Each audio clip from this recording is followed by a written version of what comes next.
Welcome to part 3 of this series. We hope you are enjoying this review of the Florida Pharmacy Act.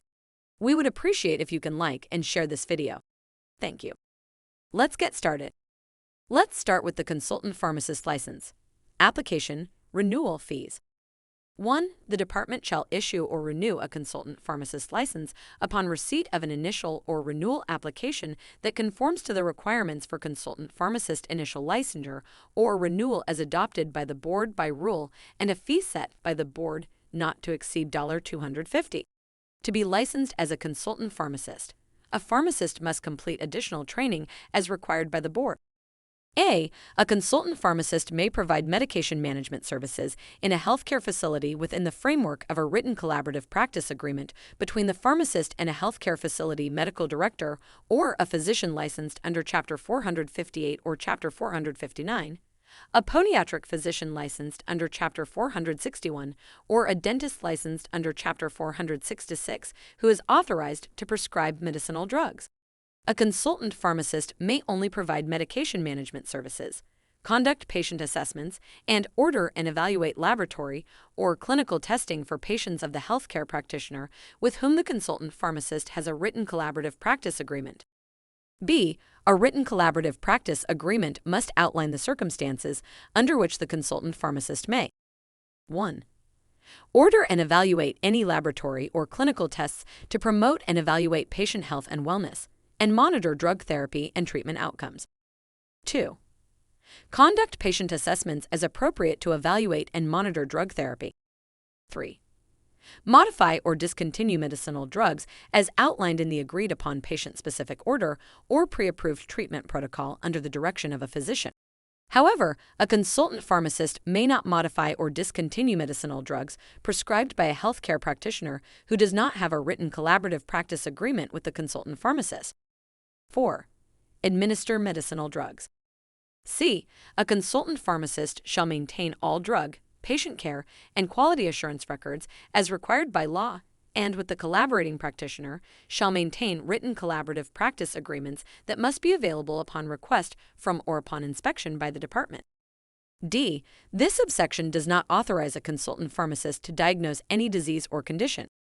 E. For purposes of this subsection, the term healthcare facility means an ambulatory surgical center or hospital licensed under Chapter 395, an alcohol or chemical dependency treatment center licensed under Chapter 397, an inpatient hospice licensed under Part 14 of Chapter 400, a nursing home licensed under Part 2 of Chapter 400, an ambulatory care center as defined, or a nursing home component under Chapter 400 within a continuing care facility licensed under Chapter 651.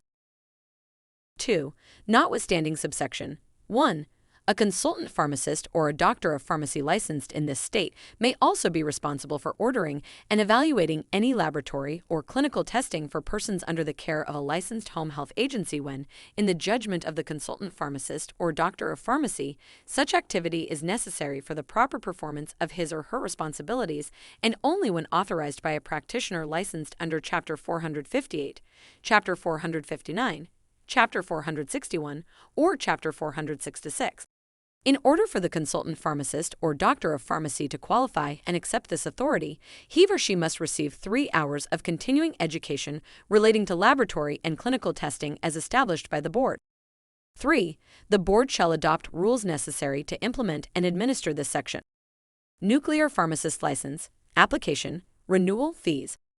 He department shall issue or renew a nuclear pharmacist license upon receipt of an initial or renewal application which conforms to the requirements for nuclear pharmacist initial licensure or biennial renewal as established by the board by rule, and receipt of a fee established by the board by rule not to exceed $250, which fee shall be in addition to the initial licensure or biennial renewal fee for pharmacists. The nuclear pharmacist shall be responsible for the compounding and the dispensing of nuclear pharmaceuticals, for maintaining all drug records required by law, for establishing drug handling procedures for the safe handling and storage of radiopharmaceuticals and medicinal drugs, for providing the security of the prescription department, and for complying with such other rules as relate to the practice of the profession of pharmacy. The nuclear pharmacist must have completed such additional training and must demonstrate such additional qualifications in the practice of nuclear pharmacy as is required by the board by rule in addition to licensure as a registered pharmacist. The board shall adopt rules necessary to implement and administer this section. The requirements of this section do not apply to hospitals licensed under Chapter 395 or the nuclear medicine facilities of such hospitals. Registration of pharmacy interns. The department shall register as pharmacy interns persons certified by the board as being enrolled in an intern program at an accredited school or college of pharmacy, or who are graduates of accredited schools or colleges of pharmacy and are not yet licensed in the state. The board may refuse to certify to the department or may revoke the registration of any intern for good cause, including grounds enumerated in this chapter for revocation of pharmacist licenses. Now we will focus on pharmacy technicians. 1. A person other than a licensed pharmacist or pharmacy intern may not engage in the practice of the profession of pharmacy, except that a licensed pharmacist may delegate to pharmacy technicians who are registered pursuant to this section those duties, tasks, and functions that do not fall within the purview. All such delegated acts must be performed under the direct supervision of a licensed pharmacist who is responsible for all such acts performed by persons under his or her supervision. A registered pharmacy technician, under the supervision of a pharmacist, may initiate or receive communications with a practitioner or his or her agent on behalf of a patient regarding refill authorization requests. A licensed pharmacist may not supervise more than one registered pharmacy technician unless otherwise permitted by the guidelines adopted by the board. The board shall establish guidelines to be followed by licensees or permittees in determining the circumstances under which a licensed pharmacist may supervise more than one pharmacy technician. 2. Any person who wishes to work as a pharmacy technician in this state must register by filing an application with the board on a form adopted by rule of the board. The board shall register each applicant who has remitted a registration fee set by the board, not to exceed $50 biennially, has completed the application form, and remitted a non-refundable application fee set by the board, not to exceed $50, is at least 17 years of age, and has completed a pharmacy technician training program approved by the Board of Pharmacy. Notwithstanding any requirements in this subsection, any registered pharmacy technician registered pursuant to this section before January 1, 2011, who has worked as a pharmacy technician for a minimum of 1,500 hours under the supervision of a licensed pharmacist or received certification as a pharmacy technician by certification program accredited by the National Commission for Certifying Agencies is exempt from the requirement to complete an initial training program for purposes of registration as required by this subsection. 3. A person whose license to practice pharmacy has been denied, suspended, or restricted for disciplinary purposes is not eligible to register as a pharmacy technician. 4. Notwithstanding the requirements of this section or any other provision of law, a pharmacy technician student who is enrolled in a pharmacy technician training program that is approved by the board may be placed in a pharmacy for the purpose of obtaining practical training. A pharmacy technician student shall wear identification that indicates his or her student status when performing the functions of a pharmacy technician, and registration under this section is not required. 5. Notwithstanding the requirements of this section or any other provision of law, a person who is licensed by the state as a pharmacy intern may be employed as a registered pharmacy technician without paying a registration fee or filing an application with the board to register as a pharmacy technician. 6. As a condition of registration renewal, a registered pharmacy technician shall complete 20 hours biennially of continuing education courses approved by the board or the Accreditation Council for Pharmacy Education, of which 4 hours must be via live presentation and 2 hours must be related to the prevention of medication errors and pharmacy law. 7. The board shall adopt rules that require each registration issued by the board under this section to be displayed in such a manner as to make it available to the public and to facilitate inspection by the department. The board may adopt other rules as necessary to administer this section. 8. If the board finds that an applicant for registration as a pharmacy technician or that a registered pharmacy technician has committed an act that constitutes grounds for discipline as set forth or has committed an act that constitutes grounds for denial of a license or disciplinary action as set forth in this chapter, including an act that constitutes a substantial violation or a violation of this chapter which occurred before the applicant or registrant was registered as a pharmacy technician, the board may enter an order imposing any of the penalties specified in against the applicant or registrant. Violations and penalties.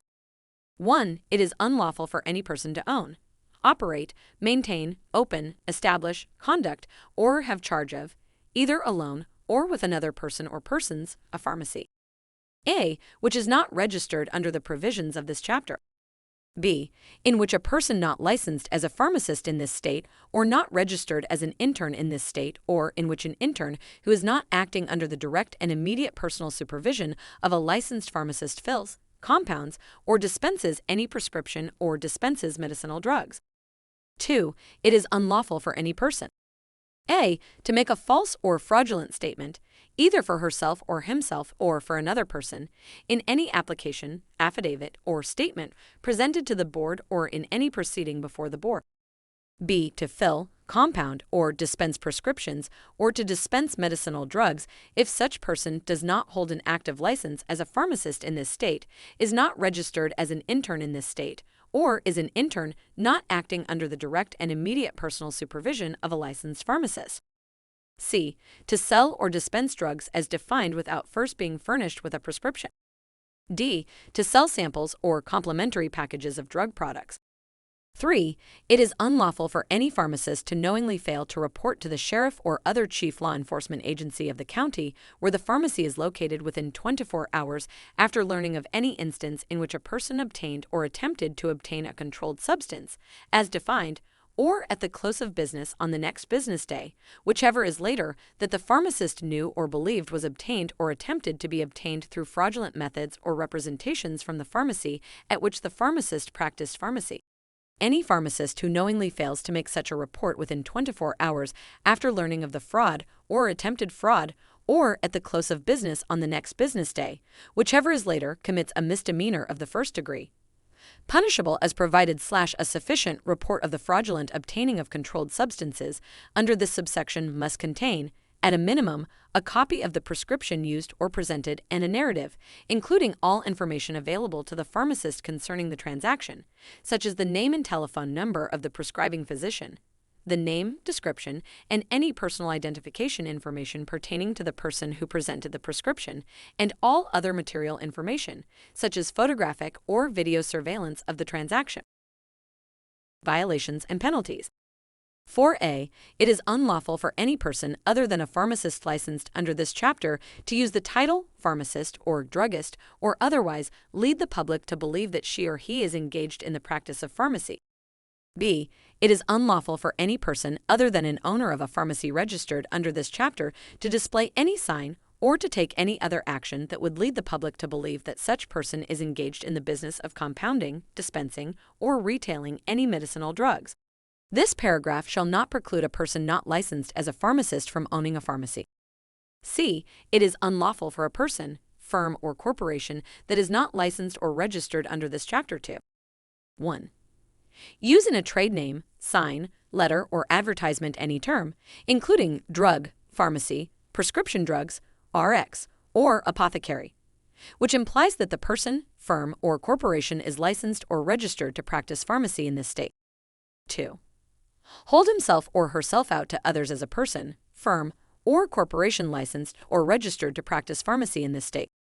D. It is unlawful for a person who is not registered as a pharmacy technician under this chapter, or who is not otherwise exempt from the requirement to register as a pharmacy technician, to perform the functions of a registered pharmacy technician, or hold himself or herself out to others as a person who is registered to perform the functions of a registered pharmacy technician in this state.